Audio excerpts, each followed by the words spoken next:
Iska is a dumb but strong swordsman who was commanded to eliminate the princess of the enemy kingdom. However, when he discovers that she is a 10 out of 10 baddie, he falls in love with her and betrays his country to clap her instead. But before all this, in a world where astral power exists, a rare and dangerous force that only a few witches and mages can wield. But instead of being praised, this power ends up terrifying humanity, and the world becomes split into two nations. One is the Empire, which completely bans astral power and treats its users like walking weapons of mass destruction. The other is the nebulous Sovereignty, a place where people with astral abilities can live freely as citizens. This difference in beliefs turns into a 100-year-long war, but there are actually a few who want peace. Like a guy named Iska. A year before the current events, he breaks into a prison and frees a young witch. She recognizes him as a saint disciple, one of the Empire's top warriors, and can't understand why someone like him would help her. But Iska simply gives her some money and tells her to escape. Of course, that noble act lands Iska in prison. The Empire strips away his title, locks him up, and forgets about him. But with the war getting worse and more ridiculous by the day, the Imperial Senate decides to pull him out of jail. They offer him one last chance to redeem himself, not out of mercy, but because they want him to unalive someone they consider a top-tier threat. That target is the Ice Calamity Witch, a pure-blooded, ridiculously powerful astral user from the Sovereignty. She's a descendant of the Grand Witch of Nebulous and is basically the final boss. The Senate agrees to give Iska anything he needs, and he immediately requests for his old team. He later meets with them at a specified location, and the group includes a dead serious guy named Jin, the ever-playful Nenny, and Captain Mismis, their leader who has larger plots than brains.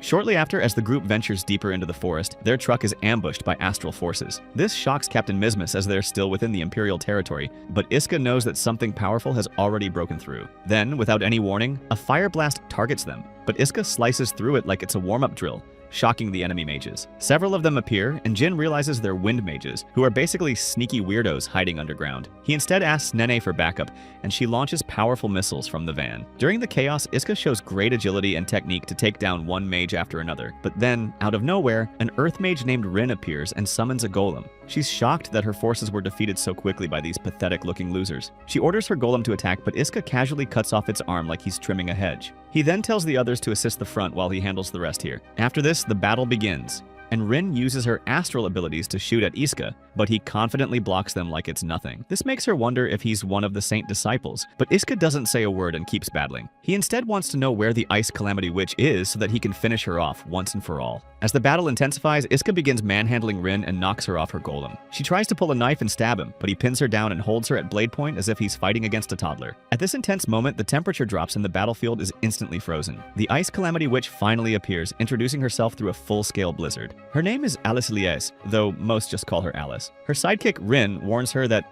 Iska's a worthy opponent, and his swords can cut through astral powers, but she doesn't seem to care. Alice immediately raises massive walls of ice, but Iska slides through them as if he's at a water park. She then resorts to Plan B and causes a barrage of ice swords to rain on him from above. The move catches Iska off guard, and some of the swords even injure him, but he pushes forward using the full strength of his twin astral blades. As he nears her, she forms an ice shield and blocks his attack, insisting that resistance is useless. But Iska continues pressing forward as he's hell-bent on stopping her. Surprised by his persistence, Alice lets her guard down, allowing him to get behind her. She tries to trap him with vines of ice, but he cuts through them and tells her that she's the one who should step down. Alice refuses, declaring that she will not surrender until the Empire is brought down and the world is united. But before she can strike again, she slips on her own ice, and Iska instinctively catches her. Their eyes meet, and for one awkward second, they finally jolt back to reality when Iska's teammates call out, searching for him. Alice thus gets on her giant bird and retreats, warning that she'll eliminate him the next time. The following day, Alice finds herself thinking about Iska far more than she would like. Hoping to get her mind off the strange encounter, she visits the opera house and sits through a tragic play. The performance moves her deeply, and by the end, she's crying so much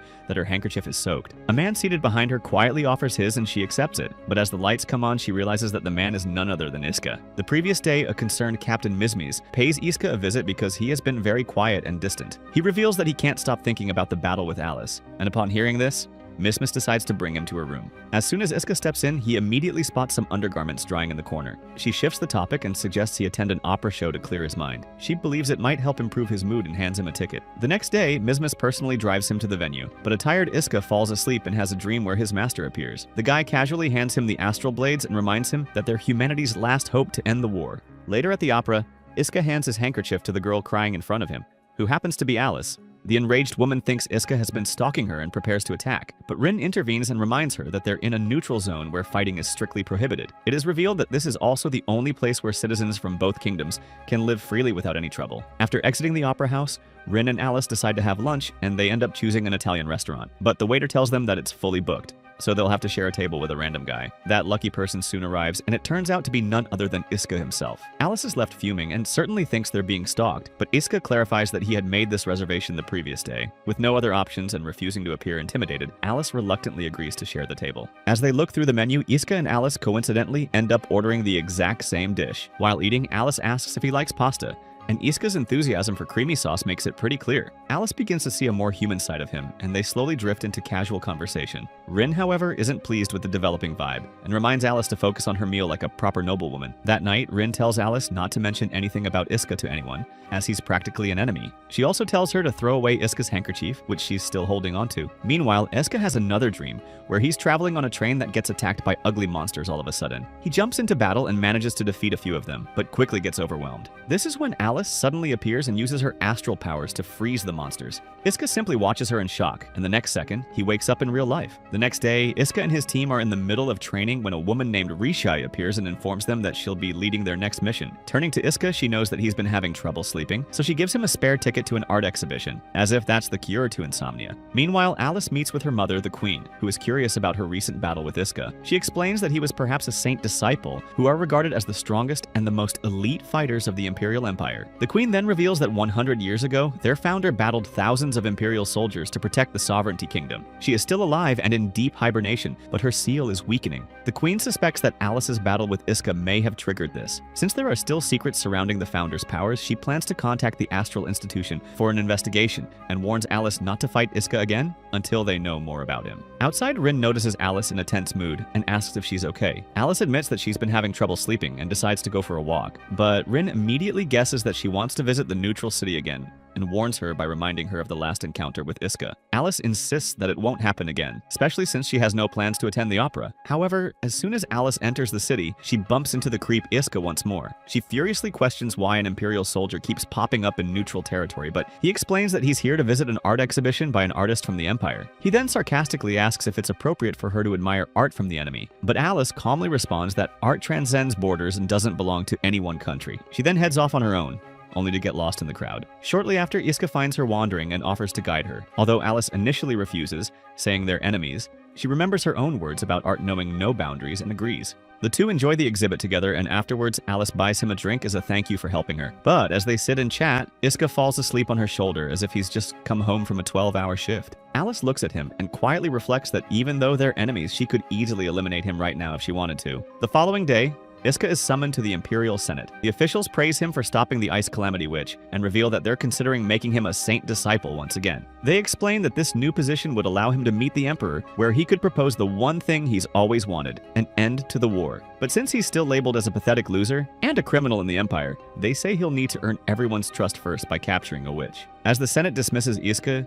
his thoughts drift back to Alice. Without wasting time, he calls Captain Mismis and requests permission to skip training so he can visit the neutral city. Mismis agrees but insists on tagging along, as she's bored herself too. Elsewhere, Rin is busy giving Alice a crash course on Iska's secret past. She reveals that he was once the youngest person ever selected to become a saint disciple, but shortly after his promotion, Iska was imprisoned for helping a witch escape. That bit of trivia was apparently scrubbed from all records, making him the Empire's most mysterious good boy. Alice can't understand why anyone would put their own life on the line for a witch, so she asks Rin to dig up information on the girl he helped. After Rin leaves, Alice picks up Iska's handkerchief like it's a souvenir from a forbidden romance. Just then, the Queen arrives and immediately notices Alice's growing interest in her so-called enemy. She reminds her that Iska is still a soldier of the Empire, so he mustn't be trusted at any cost. However, right after the Queen departs, Alice calls Rin and says she wants to return to the neutral city. She hopes to bump into Iska and understand his real motives. The next day, Iska arrives in the neutral city along with Mismis, and just like always, he runs into Alice, who's brought Rin along. Alice jokes that there must be some strange bond between them, since they keep crossing paths in random cities. Mismis wants to know who she is, so Alice introduces herself by her full title, along with her nickname, the Ice Calamity Witch. Upon hearing this, Mismis is left stunned as they're literally trained to hunt witches. They, regardless, walk out of the city and begin talking. Alice wants to know why Iska helped that witch escape, the same incident that led to his imprisonment. He reveals that the witch was just a small girl, and yet, the Empire had her locked up. He couldn't accept that kind of injustice and chose to help her, knowing full well what it would cost him. Alice, still skeptical, doesn't get why someone who would do something so noble is now trying to capture her. Iska explains that his goal has always always been peace, but since the Empire and sovereignty refused to come to terms, he had no choice but to plan something bold. He believes that taking a purebred like her hostage would force the sovereignty to negotiate. Stunned, Alice believes his intentions are real, but thinks the plan won't work. Even if he captures her, her mother would never agree to negotiate with the Empire. Alice instead offers him a position under her command so they can fight for peace together. But before Iska can respond, the sky cracks open like a large egg, and the founder appears from a massive rift in the sky.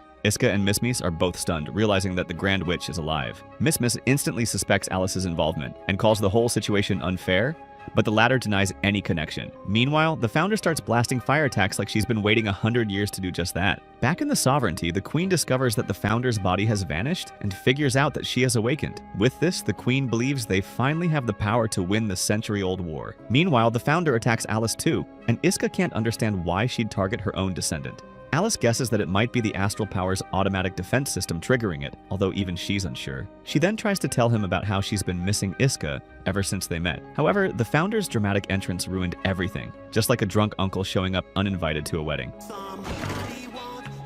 Now furious, Alice decides to fight against the common enemy, alongside Iska. The founder, realizing Alice might be siding with the Empire, declares her an enemy too. She blasts at Alice, but Rin summons a golem to protect her and ends up getting knocked out. He then tells Mismis to take Rin to a hospital and evacuate the area immediately. After this, Iska draws his swords, and the founder instantly recognizes them as the Crosswell blades. She wonders if those were what caused her awakening. Iska is stunned and asks how she knows his master, but she says it doesn't matter because he won't be able to stop her anyway. She attacks again, but Iska and Alice manage to counter her easily. An enraged Alice points out that the founder is no longer a hero in her kingdom, but the witch doesn't care about that, as she just wants to destroy the Empire completely. As the battle intensifies, the founder grows wings like an evolved Pokemon and fires more blasts. She uses ice and earth magic to create a massive lion monster and hurls it toward them. Alice freezes it midair, but then the founder uses a powerful wind spell that nearly knocks them out. Fortunately, Iska manages to catch Alice midair before she is blown away. She tells him to let go because his hands are getting hurt, but he smiles like a creep and insists on holding on. He believes that because they're in a neutral city and they have the same goal, they must work together. Upon hearing this, a reinvigorated Alice begins firing ice arrows at the founder, who blocks them and knocks her away. But Iska pushes forward,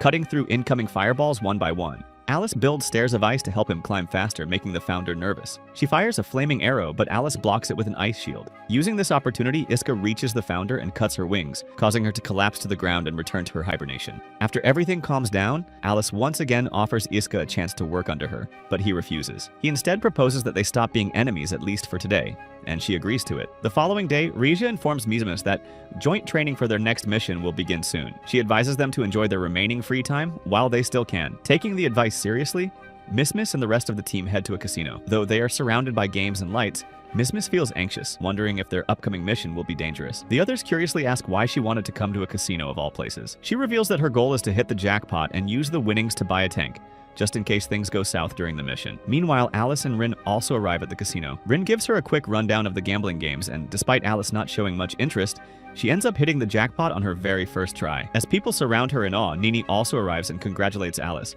She mentions that if she had that many coins, she would have bought a tank for their captain. Hearing this, Alice decides to give the jackpot to her, stating she has no need for the money. An excited Nene then returns to her group and tells them how a beautiful blonde girl gave her the jackpot. Iska, upon hearing about a mysterious blonde girl, momentarily wonders if it might be Alice, but quickly shakes it off, thinking it's probably just a coincidence. On her way out, Alice spots a fortune-telling shop. She curiously walks in and asks the fortune teller when and where she will meet a certain boy she's looking for. The shady fortune teller doesn't even do any research and simply says the person is already close by and that their connection cannot be broken. Not long after, Iska also passes by the shop and decides to ask the fortune teller about a girl he's searching for. He is told the exact same thing, that the person he's looking for is nearby. At the Imperial Kingdom headquarters, Risha is summoned by the Senate. They want her to use her friendship with Mismis to redirect her team as reinforcements to a region called Vortex. Risha follows the order and contacts Mismis and her team, telling them to forget about their original mission because she's assigning them a new one. She explains that the war between the Empire and the Sovereignty originally began due to the creation of a vortex caused by an overflow of astral energy. Now, a new vortex is forming, and if the Sovereignty takes control of it, it would spell trouble for the Empire. Therefore, their team is being sent to stop the Sovereignty from claiming it. Meanwhile, Rin also tells Alice about the new vortex. Alice is surprised she hadn't heard anything about it earlier, and Rin explains that the Zoa family deliberately delayed informing them. It is revealed that in the Sovereignty Kingdom, there are 3 royal families, and the astral power forces are always stationed on the border region. which is the Zoa family's jurisdiction. Alice now begins to suspect that they might be planning to keep the vortex for themselves. To confirm her suspicion, she heads to confront the Zoa family directly. She meets the temporary head of the family there named Lord Mask, who looks more like a circus performer. Alice demands to know why the Zoa family didn't report the new vortex sooner. Lord Mask claims that there's no proof that the site is actually a vortex, but he offers to send some troops to investigate. Elsewhere, Miss and her team have reached the Empire's army camp, where hundreds of soldiers are present. Iska questions if she submitted a report to the higher-ups about what happened with the founder witch in the neutral city. But Miss says that the high command was upset because she didn't record footage for proof, as if she's a vlogger. Just then, Miss runs into an old friend named Noro, and the two reunite playfully. It is revealed that they have been friends for a long time. Soon after, a saint disciple named Nameless, who is basically a tin pot robot, and also happens to be their commanding officer, gathers everyone and announces the mission. He explains that they have to reach the vortex before the sovereignty does, and if unable to secure it, they must destroy it. Nameless declares that his only goal is to eliminate all astral-powered forces and warns everyone to stay out of his way. Soon enough, the team begins searching for the vortex. While on the mission, Miss receives a call from Noro and learns that several units have gone missing. She becomes worried and suspects that witches are behind it, but Noro disagrees, stating that if witches were responsible, they would have left behind some trace. A worried Miss then decides to return to the base, expecting new orders from Nameless. But he simply instructs them to continue the search and dismisses the missing units, as if dozens of trained soldiers vanishing into thin air is just a paperwork problem for him. Miss and the others are unhappy with this order, so Iska decides to confront Nameless directly. They had worked together before Iska's imprisonment, so he hopes they can talk.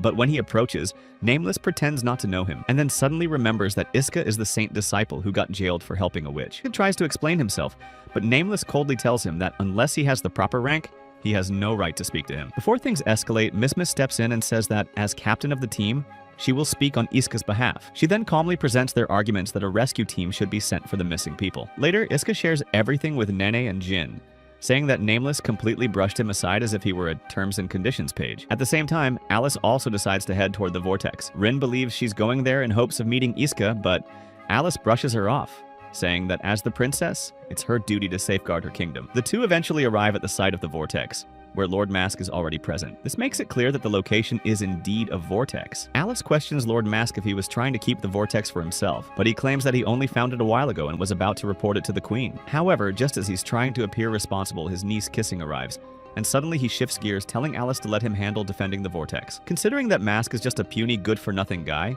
Alice wonders whether Kissing is strong enough to fight the Imperial army. Lord Mask responds with confidence that she has better powers than Alice herself. Alice doesn't doubt Kissing's ability, but she still wants to know what the Zoa family really plans to do with the vortex. Mask, with zero hesitation, admits that every astral mage dreams of defeating the Empire's army, as if it's just a childhood ambition like becoming an astronaut. From this, Alice concludes that the Zoa family definitely intends to weaponize the vortex to shift the balance of power in the war. Elsewhere, Miss and her gang must start receiving strange astral readings. She then receives a call confirming that the readings are coming from an astral art, meaning someone from the sovereignty has indeed sneaked in. They realize this infiltrator might also be the one behind the missing units. Eventually, their sensors pick up a signal, and the team gets excited at the thought of being the first to find the vortex.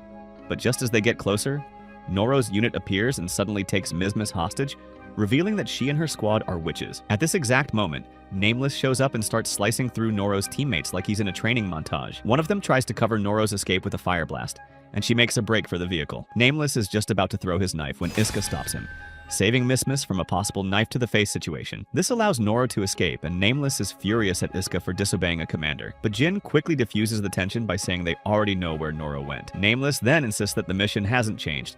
They still have to find the vortex or destroy it if it ends up in Sovereignty's hands. Back near the vortex, Lord Mask remarks how small it is. He soon learns about Noro and meets her, praising her for capturing Imperial soldiers. Because Miss had previously met Alice in the neutral city, she blurts out that she recognizes her. But Rin quickly steps in and knocks Miss out in the nick of time. Alice realizes this might be her best chance to confront Iska again, and asks Noro for the location of the Imperial base. Meanwhile, the Empire starts bombing the Sovereignty base, so Iska and the others sprint into action to save Miss. They soon find her being dragged by Noro like she's a sack of potatoes. Iska breaks free and deflects all of Noro's attacks without even flinching. Meanwhile, Kissing shows up and stops one of the Empire's missiles just seconds before impact. This makes Iska realize that she's a purebred and seriously powerful. At the Imperial base, Alice arrives to find it abandoned, but Nameless, wearing a camouflage suit, is already there. He tries to ambush her, but Rin senses his presence just in time and takes the hit, getting injured in the process. Seeing Rin wounded makes Alice really angry, and she prepares herself for a battle. Back at the Sovereignty base, Kissing forms massive thorns and launches them at Iska, only to be stunned when he blocks them with ease. She realizes he must be a saint disciple,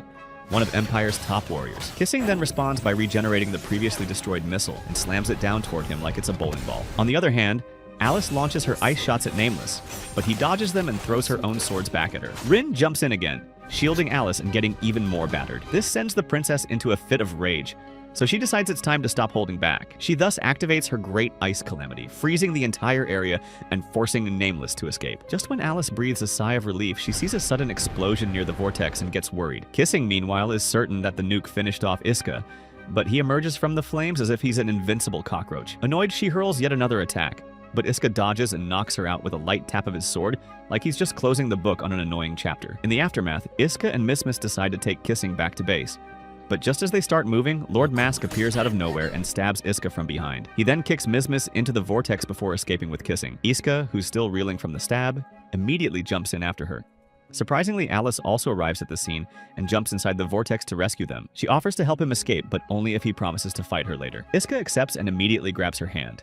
Just as Alice begins to pull them out, the astral energy inside surges, causing the vortex to explode and throw them out in different directions. Shortly after, Jin and Nenny find their teammates and promptly take them away in their van. Several days pass, and Rin notices that Alice can't stop thinking about Iska. She decides to help by suggesting that they arrange a proper fight between them, hoping that once Alice confronts him, she might finally move on. Elsewhere, a distraught Mismus falls to her knees and apologizes to her teammates, believing that if she hadn't been kidnapped by Noro, none of them would have had to face such trouble. But Iska reassures her that everything turned out fine and there's no need to dwell on it. Soon, Risha shows up and drops a bombshell. They'll have to infiltrate the Sovereignty to capture Queen Nebulous herself. The others are stunned, as sneaking into the Sovereignty is nearly impossible.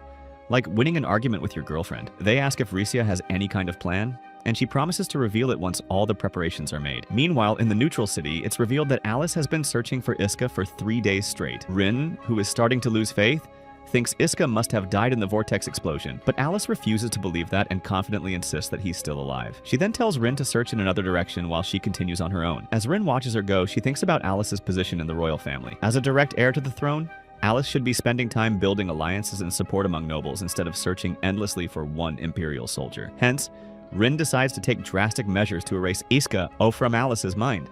At the Imperial base, Mismus suddenly feels an odd tingling in her shoulder. She takes off her jacket to look, only to find a glowing astral crest on her shoulder as if she got a new tattoo. Iska steps forward to calm her and gently asks if she has any idea how she got it. Mismus is just as confused as everyone else, but Jin theorizes that it must have happened when she fell into the vortex. He believes the explosion may have been caused by an astral spirit, and during that moment, it somehow possessed Mismus. Jin suggests they can confirm whether the crest is real by showing it to the research institute, but Nene warns that if the Empire finds out, they might execute her for being a witch. Iska then presents Mismus with two options. She can either surrender and they'll try to get her sentence reduced, or she can hide the crest and rely on the team's support to stay safe. Mismus fears that if she's caught, everyone will be punished, but the others insist that they'll follow her decision because they're a team. Hearing this, Mismus breaks down in tears and says she wants to remain as their captain, especially now that they've finally come back together as a real unit. On the other side, Alice finishes another long day of searching and still hasn't found Iska, simply because he hasn't shown up in the city yet. Still, she remains determined to keep returning every day until she sees him again. Meanwhile, Iska meets with Jin and discusses how they might keep Mismus's crest hidden, since the Saint Disciple could easily detect it. Jin worries that if the crest becomes unstable or triggers a reaction, she might be declared a traitor just like Noro. The next day, Iska brings Mismus to the neutral city to relax. As he watches the peaceful citizens around them, Mismus walks off to grab drinks for them. Shortly after, Alice arrives at the spot looking for her Romeo and eventually finds him sitting on the bench. She asks what he's doing here, and Iska replies that things in his unit aren't going well and he's been thinking about that. Alice wants to know more, but Iska refuses to explain, reminding her that they're still enemies. As they talk, Alice leans in a bit too close, almost as if his hormones are attracting her. But this is when Rin appears and sees them, prompting Alice to immediately jump up and try to explain that it wasn't what it looked like. Although annoyed, Rin gives Alice a drink and offers one to Iska too, calling it a gift from her. But as soon as he drinks it, his head starts to feel heavy, and he collapses. Rin then admits that she had spiked the drink, assuming he would never drink anything they gave him. But now that he has, he'll believe that the Sovereignty tried to poison him. That way, he will finally see Alice as a real enemy and stop talking to her. Alice is clearly upset and tells Rin she didn't appreciate what she did, but the unmoved assistant suggests they take Iska into custody. At this moment, Mismus returns and demands an explanation as to what's happening. When the two start walking away with the hostage, she runs after them, and her astral crest starts emitting energy. This shocks Alice, so she immediately freezes Mismis's legs before leaving with Rin and an unconscious Iska. A few hours later, Risha learns what happened and immediately reports to the Emperor that Iska has been kidnapped by the Ice Calamity Witch. As they travel back, Alice tells Rin that bringing Iska into the central region of the sovereignty might not be a good idea, so she decides they'll take him to a nearby city named Alcatraz instead. Meanwhile, the unfazed Senate instructs her to continue the original plan, acting as if losing their top soldier is not a problem at all. But Risha informs them that the Emperor himself has ordered her to hold off. When the Senate asks what her new plan is, she tells them that Iska has been taken to Alcatraz, which happens to be the same place where a barbaric demon named Salinger is imprisoned. Risha explains that if they release him now, they might be able to use him against the Sovereignty Queen, as he once stood against the former queen and was imprisoned for it. Risha then meets with Mismis and the rest of the team, and reveals that they plan to enter the sovereignty. She brings out a device that emits astral energy and applies it to Nen, creating a glowing astral crest on her hand. She explains that this will temporarily make them witches or mages, and that the effect will last only 1 week. Jin immediately grabs the device and uses it on Mismis to cover up her real crest. Risha then instructs them to head directly to Alcatraz to search for Iska,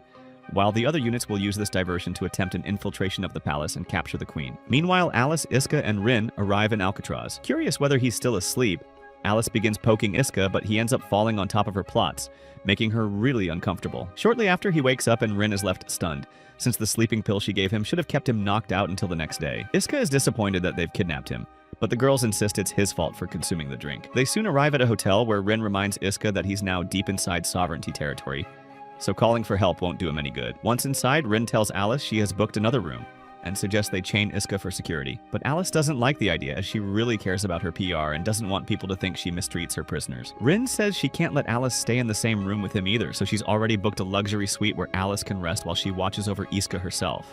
Meanwhile, Mismis and the rest of the team successfully enter the sovereignty. Risha contacts them and explains that Alcatraz is actually a private sector where the sovereignty accepts and holds criminals from other countries in exchange for money. Jin asks whether all criminals here are astral mages, and Risha starts listing dangerous inmates. She is about to mention Salinger, but stops herself, not wanting to reveal her full plan just yet. Shortly after, the group meets Risha in person, and she directs them towards Olalukan prison, as that's likely where Iska is being held. Back at the hotel, Rin takes a knife and deliberately cuts her own hand. The deranged girl now plans on framing Iska for attacking her, so that Alice sees him as a dangerous Imperial soldier. Meanwhile, Alice gets hungry and walks over to their room to ask about dinner. But as she enters, she sees Rin trying to stab Iska and immediately stops her. On the other side, Jin, Mismis, and Nena sneak into the prison, but Risha has gone her separate way. This makes Mismis question whether Iska is even here, and says that a saint disciple like Risha wouldn't risk coming here unless she was sure. Back at the hotel, Alice locks herself to Iska with a chain, certain that he can't drag her heavy weight. She then declares that she'll be watching over him and tells Rin to leave. Shortly after, a worried Iska starts asking the important questions.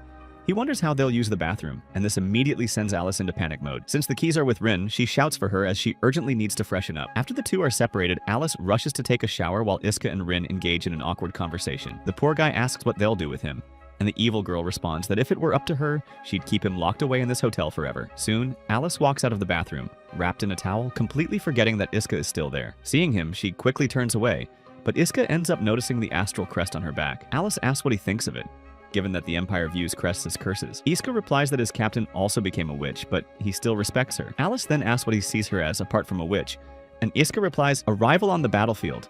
Upon hearing this, Alice becomes so excited that she accidentally drops her towel. She says she's glad he sees her as an equal and not someone special. A flustered Iska tells her to put on something first, and Alice hurriedly covers herself with a towel.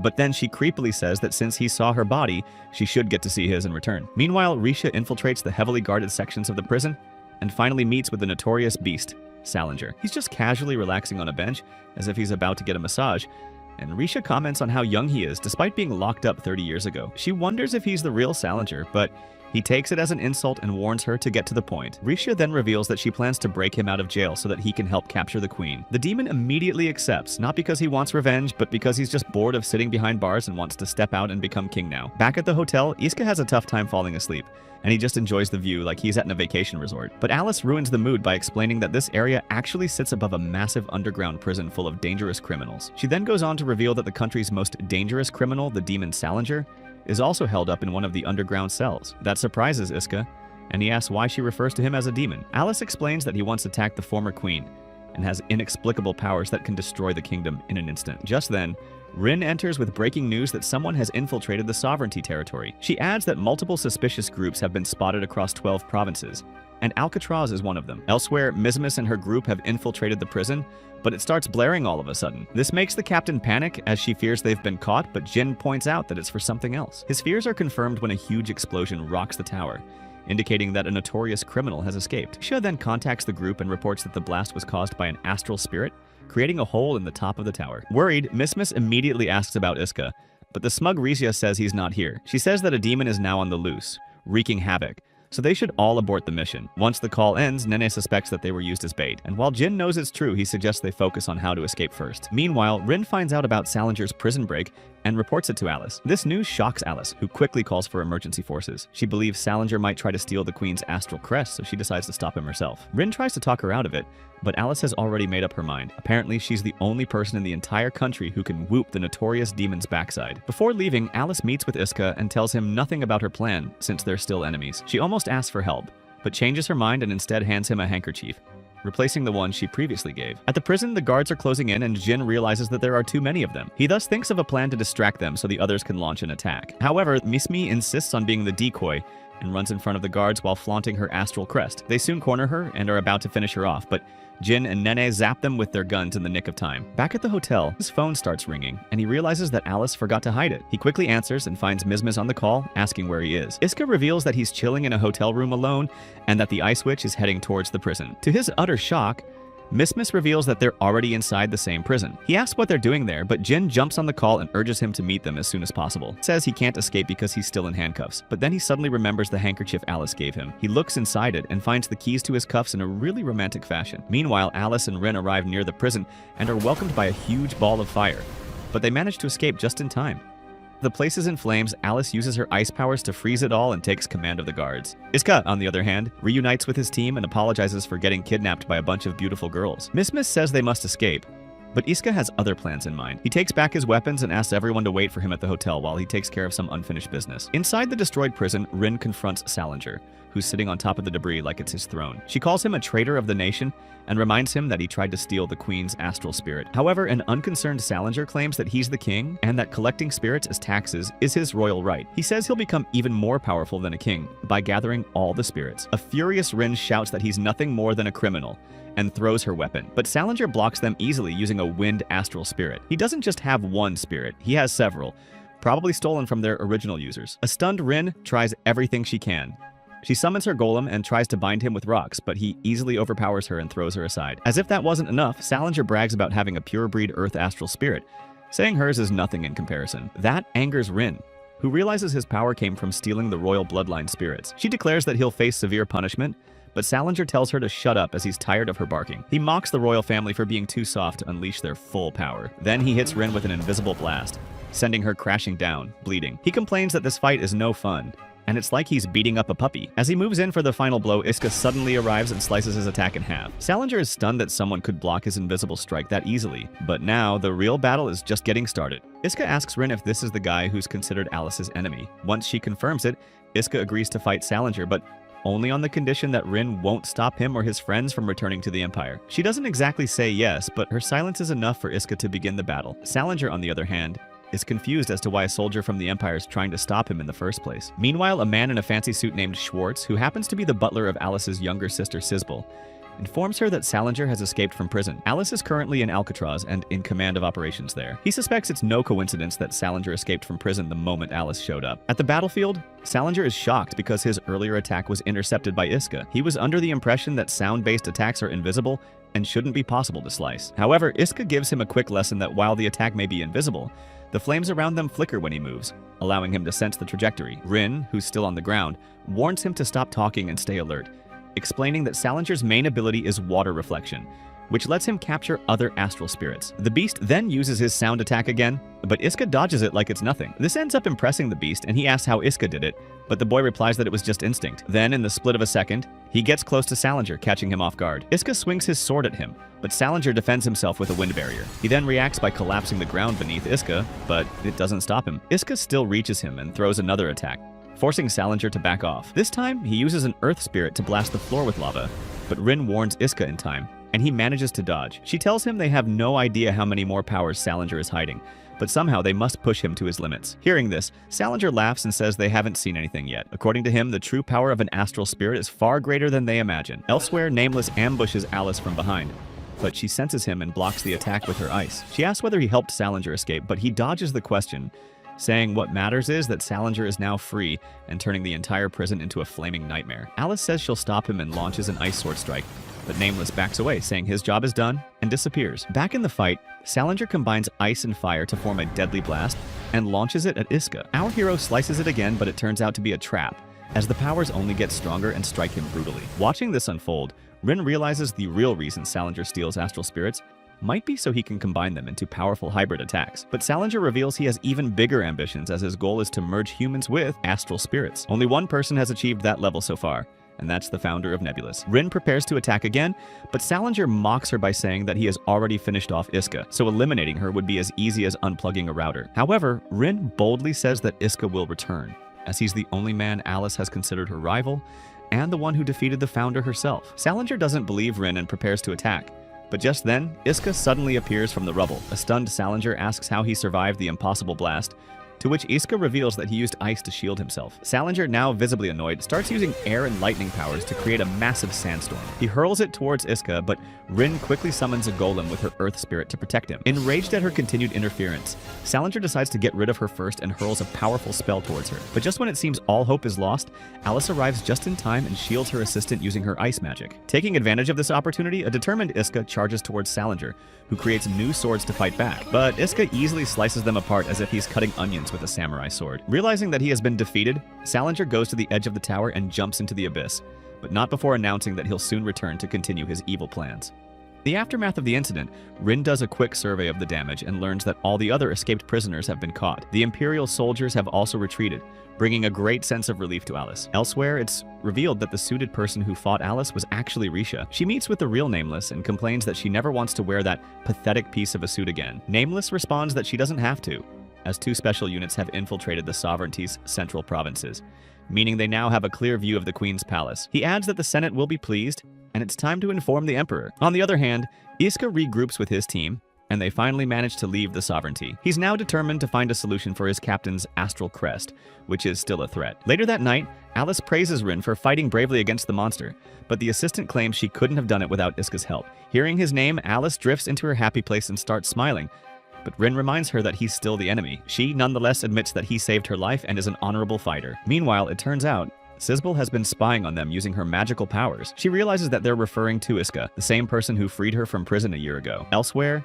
Nameless and Risha meet the mysterious Emperor in person, and he turns out to be just a young man with a tail. Risha tries to talk about Salinger's situation, but the Emperor shows no interest and simply yawns. He instead says that for the first time in 100 years, something interesting is really happening, as an astral princess has fallen in love with an Imperial soldier. Meanwhile, Sisbel is summoned by their mother, the Queen, who orders her to travel to Alsamira, an independent nation that has yet to officially declare neutrality. Rumors suggest that the country might be allied with the Empire, and the Queen wants Sisbel to confirm whether those rumors are true. At the training base in the Empire, Iska and his team clear their tests, but they're informed that they'll be checked again after a week to ensure that their temporary astral crest is completely gone. This leaves them worried as it could expose Mismus's condition. Just then, a member of the medical team named Meki arrives while holding Risha's ears. The group becomes anxious, fearing they've found out about Mismus's astral crest.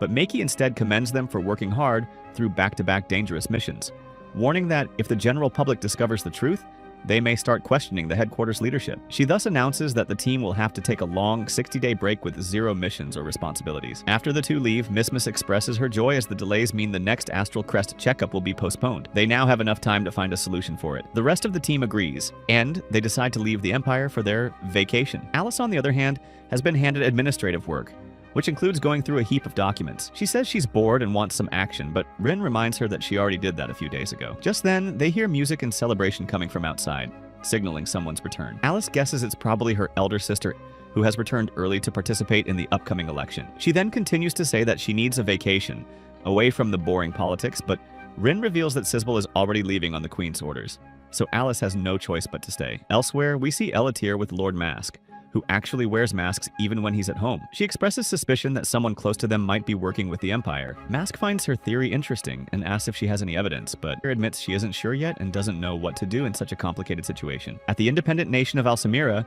Iska and his team have also arrived to enjoy their vacation. Known for its luxurious resorts and hotels, the nation thrives on tourism and makes a fortune from visitors. The group heads to the beach where Mismis and Nene start a 100-meter race. By evening, Mismis is completely drunk and exhausted, so Jin offers to carry her like a donkey. Nene then tells him to take Mismis to the hotel while she and Iska go to the supermarket to pick up dinner. Shortly after, Nene suddenly gets an urge to pee due to all that drinking and rushes to a bathroom. This leaves Iska alone, and as fate would have it, he accidentally bumps into Sizbel. He asks if she's okay, and she replies that she got lost while reading a map. But as the two stare for a moment, they suddenly recognize each other. Iska realizes that she's the same girl he once helped escape from prison. Just then, Nene returns and thanks Iska for waiting.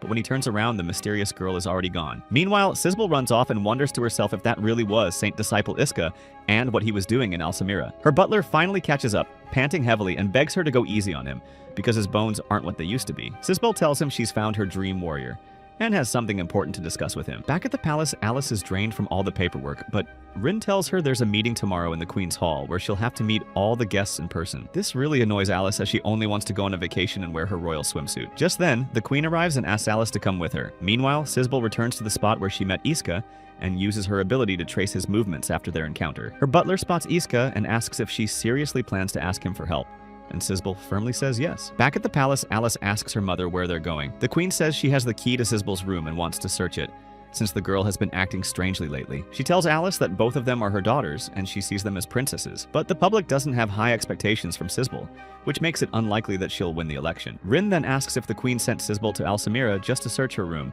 but the queen denies that, saying she sent her there because she's capable, and also because it's a convenient opportunity to look through her things. Soon after, they open the door and start searching through every corner like creeps. Alice soon comes across a newspaper which contains an article about Iska's arrest. It specifically references the same incident when he had helped someone escape. This leaves Alice shocked, and she wonders how her nerd sister knows him. Back in Alsamira, Sizbel and her butler reach the hotel where Iska is staying. She successfully sneaks into Iska's room, only to be tackled to the ground by him. He initially thinks she's an assassin, but quickly recognizes her as the girl he saved a year ago. Now that they're done with introductions, Sizbel looks him in the eyes and asks if he will come to the sovereignty with her. She apologizes for sneaking into his room, but awkwardly points out that they can't just keep lying on the floor like this. Meanwhile, Alice is still wondering how her sister even knows Iska.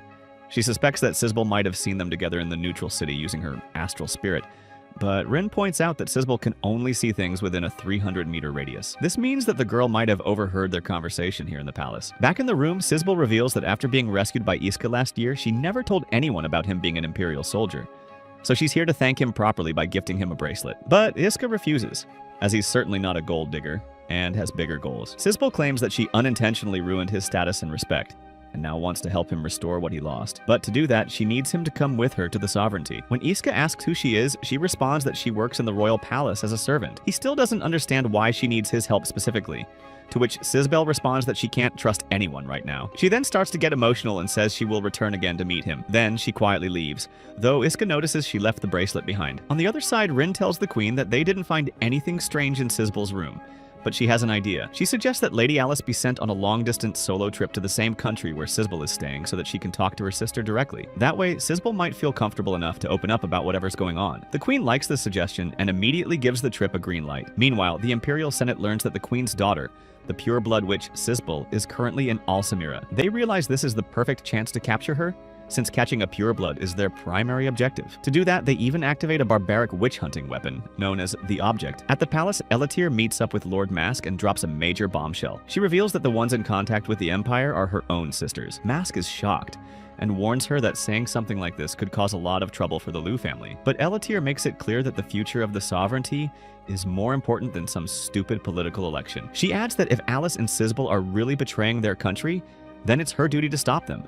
But because they are her sisters, she admits she may not be able to go through with it. Lord Mask tells her not to worry and offers to handle the situation himself. Later, a bus heads through the desert, carrying Alice and a bunch of random passengers toward Alsamira. She feels uneasy because it's the first time she has traveled alone in years. Suddenly, the bus stops because of huge footprints on the road, and Alice gets out to inspect. After looking closely, she realizes the footprints aren't those of a T-Rex but were left by a machine because she also smells machine oil. This quickly makes it clear that the object has reached Alsamira. Elsewhere, Iska and his team have already checked out out of the expensive hotel. Mizmis is exhausted and complains that they could have just stayed at their previous place, but Iska says the hotel was too pricey. In truth, he's trying to avoid putting his team at risk because of Sisbel. Meanwhile, Mizmis's astral crest reactivates again, and she freaks out, knowing this might expose her feelings. But Jin tells her not to worry since there's still time before their vacation ends. He also explains that a special sticker is found in the market which hides such astral signs. The witch Noro used one of them when she was undercover in the Empire. Upon hearing this, Mizmis becomes hopeful again, and they plan to look for it the next morning.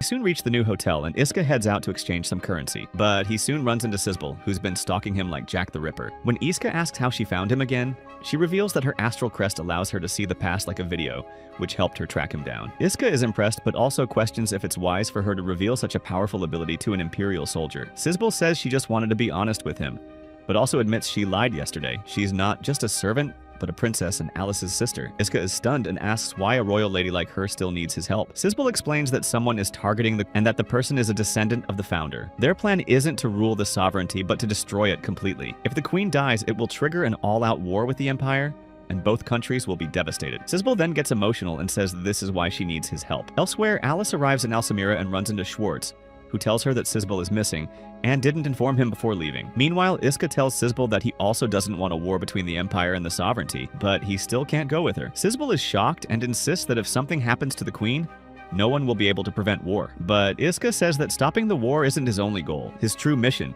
is to end the century-long tension between the two nations. When Sisbel asks how he plans to do that, Iska says through peace talks.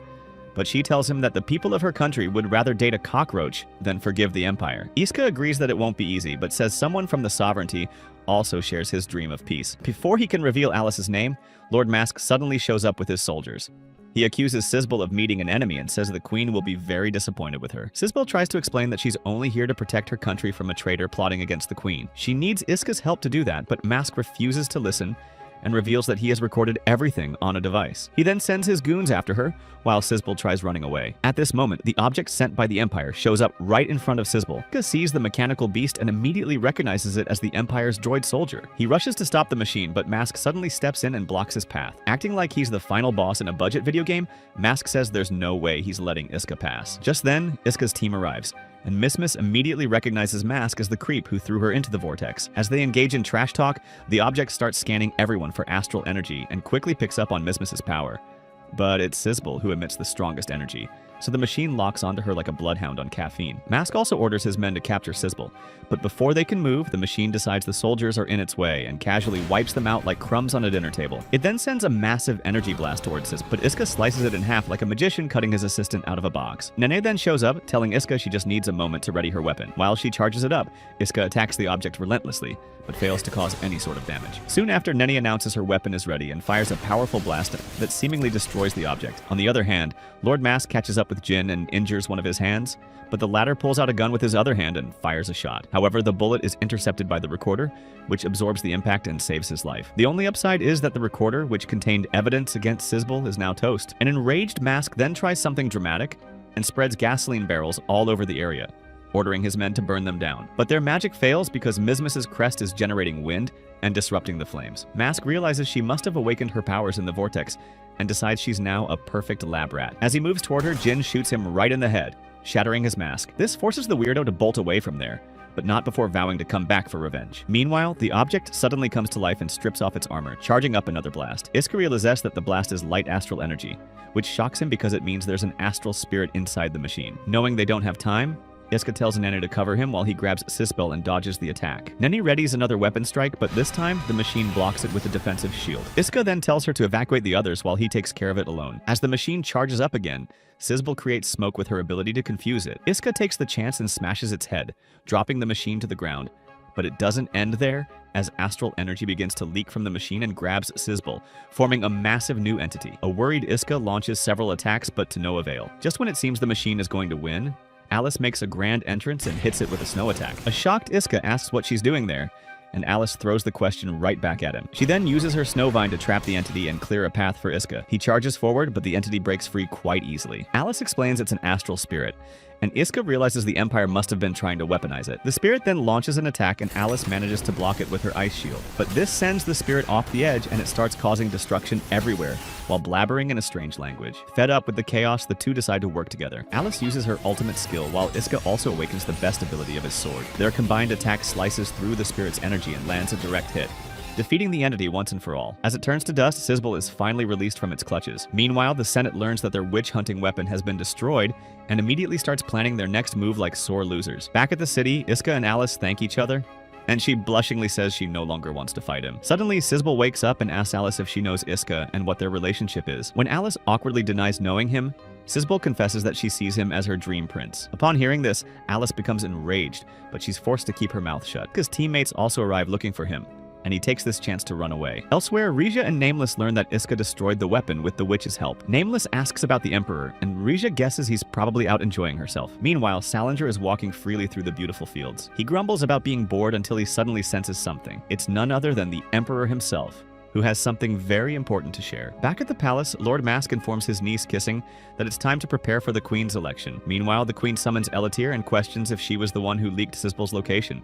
She also asks Elatir if she's truly her daughter and not an imposter. In response, Elatir lets out a sinister smile, hinting that the real drama has only just begun. On the other hand, Alice and Iska secretly meet again. She asks why they always meet like this, but he says he doesn't mind. Alice warns him to pretend not to know her whenever sovereignty people are around, to which Iska agrees. They then share a quiet moment before parting ways once more, returning to their respective worlds.